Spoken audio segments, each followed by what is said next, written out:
أعوذ بالله من الشيطان الرجيم بسم الله الرحمن الرحيم الحمد لله رب العالمين الصلاة والسلام على رسولنا محمد وعلى آله وصحبه أجمعين.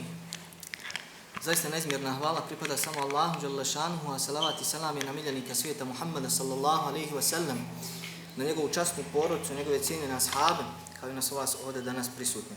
Uvaženi muftija Zenički, ja ću biti danas malo slobodniji kazati, moji uvaženi profesori sa fakulteta, vaša ekscelencija, uvažena ambasadorice, uvaženi članovi Islušnog odbora Islamske zajednice Bošnjaka Danske, dragi Hasani, uvaženi Ali Efendija, draga braćo i sestre, prije svega assalamu alaikum rahmatullahi.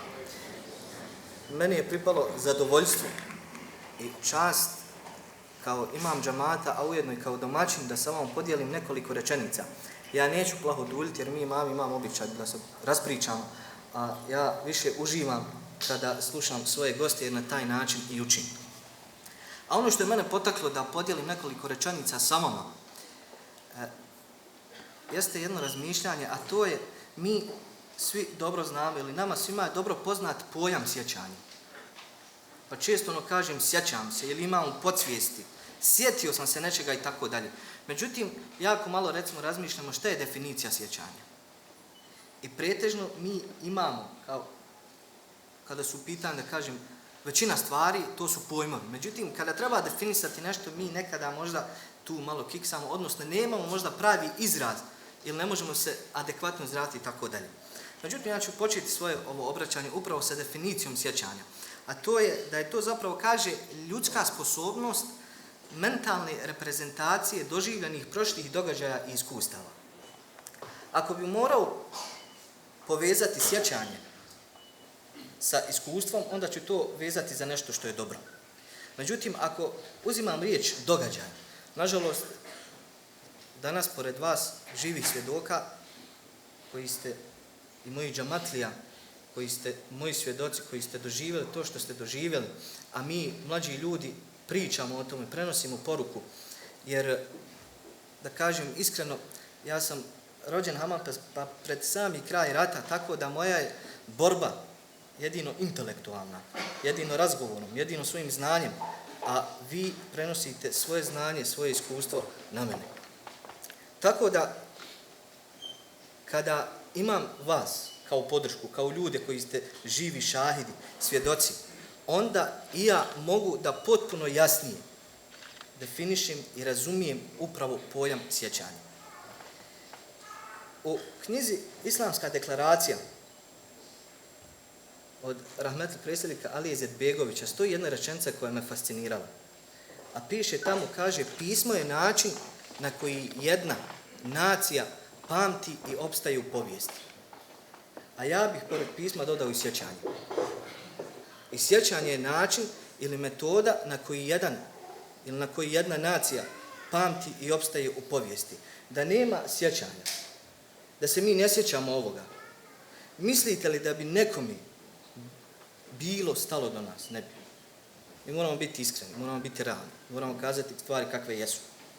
Međutim, mi Bošnjaci, kada kod nas, da kažem, proradi malo onaj naš inat, ali ne onaj ljuti, nego da želimo da sačuvamo svoje dostojanstvo, svoj ponos, mi itekako, braćo i sestre, to znamo dokazati, znamo iznijeti i tako dalje. Stoga, kao što sam kazao, pored pisma, odnosno i sjećanje je način ili metoda na koji jedna nacija opstaje u povijesti, a ako Bog da naša Mubarek Bosna će ako Bog da inšallah i opstati.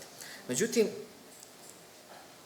kada sam spomenuo i s time ću ujedno, kazao sam bit ću kratak pa i završiti, zašto još vežem ovo sjećanje, pogotovo kada je u pitanju sjećanje na Srebrenicu. To je sjećanje pod bejatom, odnosno pod zakljetvom, obavezom, barem za mene. Jer ljudi su na pravdi Boga izgubili svoj život, žrtvovali svoje porodice. Zašto? Da bi mi danas mogli biti ovo što jesmo, da bi mogli čuvati sebe.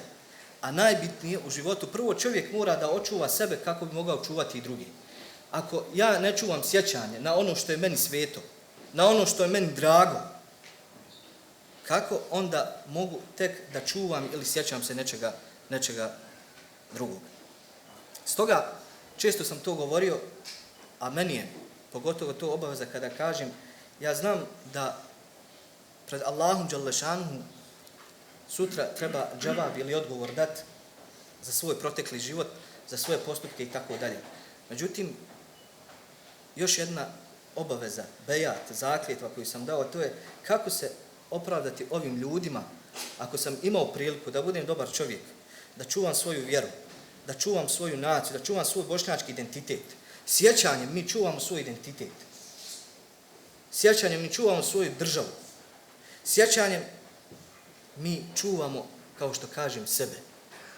Jer sjećanje nas drži i na sjećanju jednostavno mi opstajemo. Mi naravno ovdje možemo, da kažem, govoriti ili pričati i sada evo pričamo o ovome nacionalnom sjećanju, da tako kažem, koji se veže za naš identitet, koji se veže za našu domovinu Bosnu i Hercegovinu. Imamo i religijsko sjećanje, kada Allah dželle šanuhu kaže fazkuruni azkurukum, sjećajte se vi mene i ja ću se vas sjećati.